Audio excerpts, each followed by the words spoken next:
What's up, ladies and gentlemen of YouTube? Look at that Theodoro. Believe it or not, guys, about a year ago I would be what I consider to be a complete noob when it comes to YouTubing. And somebody gave me the advice that if I was to rant and talk about things, I should have game content, or at least footage in general, over the video where it is that I'm ranting. And that's kind of what I am doing here. So this is actually going to be an update at the same time, but also the last video of my short Theodoro series. And part of the reason that I'm not continuing this game is just because it is so similar to my Byzantium playthrough. Such a similar region. I've just made Constantinople my capital in 1562, so that of course I can collect in Constantinople. And the game's going really, really well. So I'm just going to briefly kind of go through things like my diplomacy. I'm allied to Russia here, Bohemia, Austria, and Portugal. I also have the same dynasty as Portugal, and coincidentally, Portugal is having a pretty beastly game. You can see how much reconquest he has. He's having a lot of rebel issues, but I suspect given time he will conquer the stuff back up. Really nice PU opportunity there. And believe it or not, guys, I actually think I'm probably doing better than my Byzantium game. Did I say Poland is my subject? Look at that, Poland. Almost entirely reconquered. He was a one-province miner, and that is his capital currently.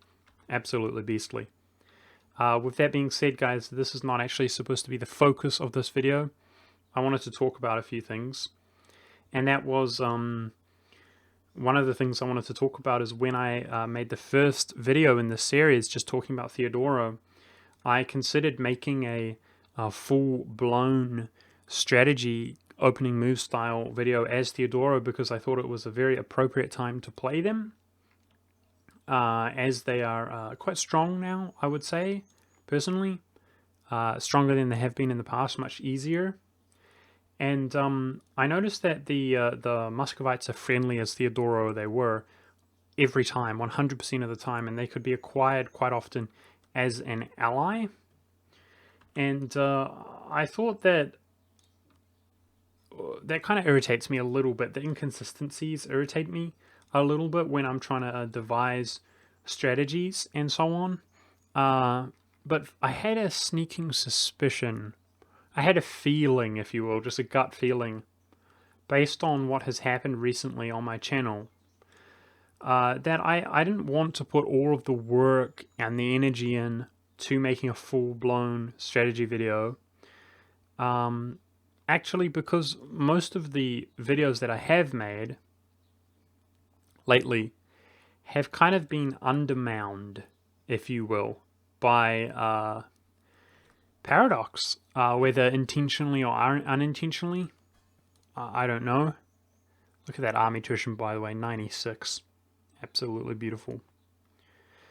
Theodoro does have some nice army tradition decay. Yep. And I went defensive ideas this time instead of quantity, but my manpower, I mean, let's be honest, I didn't have manpower in my Byzantium game either, but if you guys recall, I made a video about three months ago called How to Own as Byzantium, and this, in a way, has been the most successful video I've ever made, guys. And the reason is because it's like my top 3 most viewed videos, but unlike the other two, which have built up over the course of a very long period of time, in fact, over a year now, the one was just a few months old, like I said, How to Own as Byzantium. And in that video, one thing that was key to the video's success was the mission and decision to conquer southern Greece, which was available 100% of the time. I checked this over and over and over again, assuming that you didn't make rivals or so on. When the new patch came out, this mission was no longer there, but there was, strangely enough, a very similar mission that you always get, basically, as Byzantium, which was recover the Asia Minor coast. Strange little switch there. And unfortunately, one of the other videos that I really was proud of in some ways, it was a really good video, in other ways it wasn't. Like my commentary could have been better and so on. But I really enjoyed my video based around the Humiliate Rival CB. and I really would like to still now, but particularly then, make other videos based around that kind of dynamic, like mechanics of the game, especially if I feel like it could be beneficial to people. Unfortunately, that has also kind of been ruined. That was a video that was gathering quite some views because the nations now are very vigilant about making allies, and could totally be a coincidence. I'm not saying that anything else, but even tiny one province miners like Anhalt or something are much more vigilant about making allies. So this was kind of on my mind, and I thought to myself, again, I had a feeling that, yeah, I could make a really full-blown video, but I don't want to. What I'm going to do is I'm going to make the video that I did make, which was, hey guys, you should just play Theodora right now. They're stronger than they have been in the past, and guess what? Muscovy's friendly. Now, not long after I made this video, about maybe 4 or 5 days later, a tiny little patch came out. I downloaded it in literally about 2 seconds, and the very same day, somebody commented on my Theodoro video, which was not even a week old, that Muscovy is not friendly. Now, I had tested this over and over again, and they had been friendly 100% of the time when I made that video. And I opened up the game myself as a new Theodoro save, and they are not friendly. And I don't want to be too conspiratorial or anything like that, but if you think about the How to Own His Byzantium video, it was trending on Reddit, and I think when you look at the kind of capacity that EU4 videos are capable of kind of achieving, and how quickly the video did do well, I think that it is not unreasonable to suggest that Paradox is kind of aware of me, myself, my YouTube channel, and if not that video in particular. And I don't think it's a coincidence that CB is not there. But when, again, maybe it's my imagination, I'm genuinely not trying to say anything more than I am actually saying. You know, I don't understand the mechanics of why nations start with certain relations or anything like that. But when I did, like I said, I had a feeling that I would put more work into this video, upload it, and it would be ruined, or at least detracted from, like it has previously. And boy, was I proven right in a bad way. That is why I did such a low effort video, and I was proven right in a bad way. That Theodoro is no longer friendly with Muscovy. A little bit disconcerting, and it does make me really question my the future of my channel and making content on EU4. It feels a little bit redundant. I've thought for a long time, like, even I know that some people who work at Paradox, and they are big haters of the nation of Byzantium. And I've even thought about stuff like that, like pretty much the entire EU4 community. If I had to say, Byzantium is the favored nation of the EU4 community.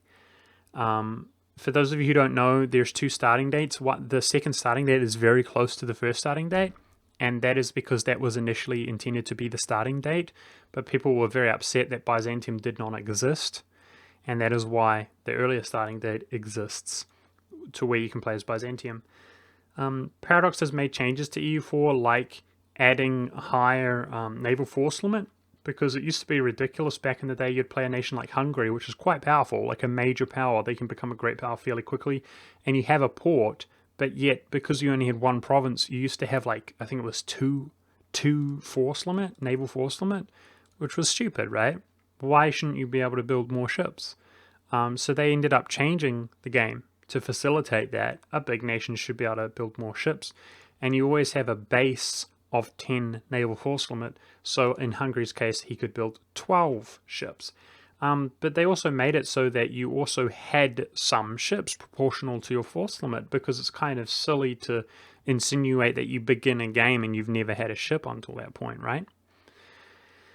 Well, that's the case as Byzantium, but you find that the Paradox, whoever the developers, I don't know, they are kind of picking on Byzantium in particular and nerfing them. right? Like special rules apply to Byzantium. He has quite some force limit due to the provinces that he have that are all coastal and high development, like the capital. But they specifically reduced the amount of naval units that they have. And it just makes me think, like, I know there's a lot of EU4 fanboys, and you guys might get upset with what I'm about to say, but the reality is that in terms of being, like, realistic, like, oh, you know, Byzantium was in a hard place and it couldn't pull out of it, you know, this is kind of directed at Paradox, just kind of, in terms of facilitating that, like, your game's just not that good. Do you know what I mean? I don't know how to break it to you, but like my advice is like either don't care that people they want to play a nation that's basically impossible, right? And then somebody within the community divides a way to actually do it, and then you remove that from the game intentionally or weaken the nation. My advice is just let people have their fun and or make a better game, like make EU5 or whatever. But I don't agree with how Paradox like is doing that, trying to actively make them more difficult when the absolute vast majority of the community does find them to be impossible. Like they start the game and they just lose. Yeah, and with that being said, guys, I wanted to say that it's sort of the Christmas holidays here, the New Year's coming up, and I'm trying to be completely honest with you guys. That's part of the reason I'm kind of lenient on myself, is because like I've been doing family things, but I am in a bit of a rut. Like I felt like I was in a bit of a rut then, and I feel more so like that now. I've been musing and speculating about the future of my channel. With that being said, somebody told me once that YouTube is a marathon and not a sprint. And I am just so overwhelmingly happy with when I take that into consideration with how my channel is currently, with the amount of viewer retention and interest around my Byzantium series.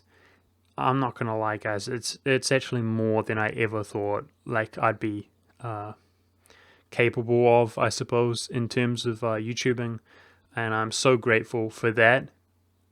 Again, to kind of chill here, slowly chugging along, it is very rewarding in every sense, including financially. It has become a nice supplement, without a doubt, and I'm just so thankful for those of you who have enjoyed that series, the Byzantium series, and are still watching it. And just everybody involved, the people liking and commenting on my videos, and the patrons as well. I'm sorry that my Patreon is crap. Basically, it's just a outlet for those of you who wish to contribute money to give money to me. I really appreciate that. I'm sorry that it's nothing greater than that and there's no reward or anything like that.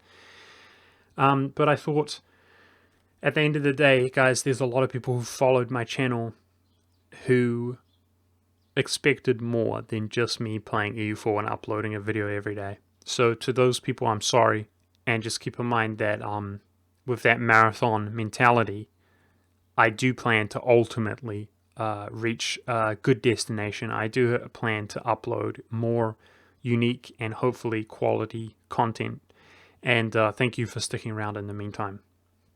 So that's all that I wanted to say, guys.